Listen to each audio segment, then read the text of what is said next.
welke manier denken jullie dat jullie werk bijdraagt aan het welzijn van mensen? Op welke manier bijdragen? Nou, kijk, je maakt kleding voor het werk. Ja, je maakt publieke kleding, dat bedoel ik bijvoorbeeld uniformen. Ja. Ja, dus dat zijn dingen die mensen aan gaan trekken, zodat ze dingen kunnen doen die ze moeten doen. Bijvoorbeeld, ik noem maar een douanier.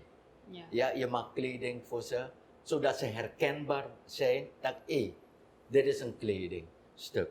Ja. En dan weet de burger dat iemand die zo gekleed is, zo'n werk doet. Bijvoorbeeld ook een militair. Ja, als je een kleding maakt voor een militair, dan weet je gelijk. Dan weet je gelijk. Ja. Dus dat is de bijdrage van Lincoln in dit geval. Ja. Ja, aan de gemeenschap toe, aan de persoon toe, die het aantrekt. Ja, dat ze herkenbaar zijn. Oké. Ja, maar je kan ook bijvoorbeeld als ik een trouwpak maak, Ja. voor een huwelijk. Zodat die mensen Gelijk goed uit kunnen herkennen. zien. En dan ze moeten zich prettiger in voelen, dan weet je dat, je hebt een goede job gedaan en dan ben je tevreden als die persoon tevreden is. Ja, Alleen maar hopen dat het huwelijk verder gaat en jarenlang, weet je, gaat blijven. Ja. Ik denk sowieso wat u zei, om die mensen te kleden zodat ze zich goed voelen.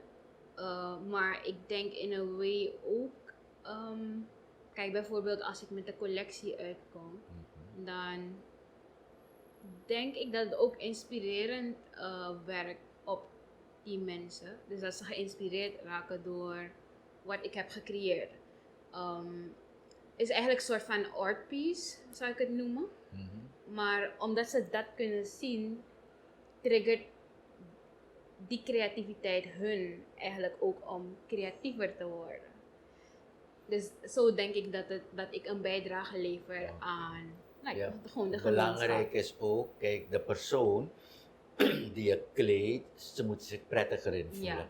Het is iets persoonlijk. Daarom, kijk, als je iemand kleedt, dan, je moet niet kijken wat jij leuk vindt, ja, maar de persoon. Ja, sowieso. Als het een klant prettig is, vinden als het dus aantrekt. dan moet je sowieso rekening daarmee houden. Juist, en dat is heel belangrijk. Ja.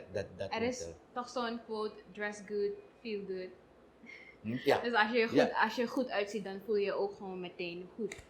Ja. En ik denk dat u ook dus een bijdrage levert door werkgelegenheid te creëren. Want u heeft toch zo'n bedrijf? Ja, zeker. Dat is ook een van die dingen.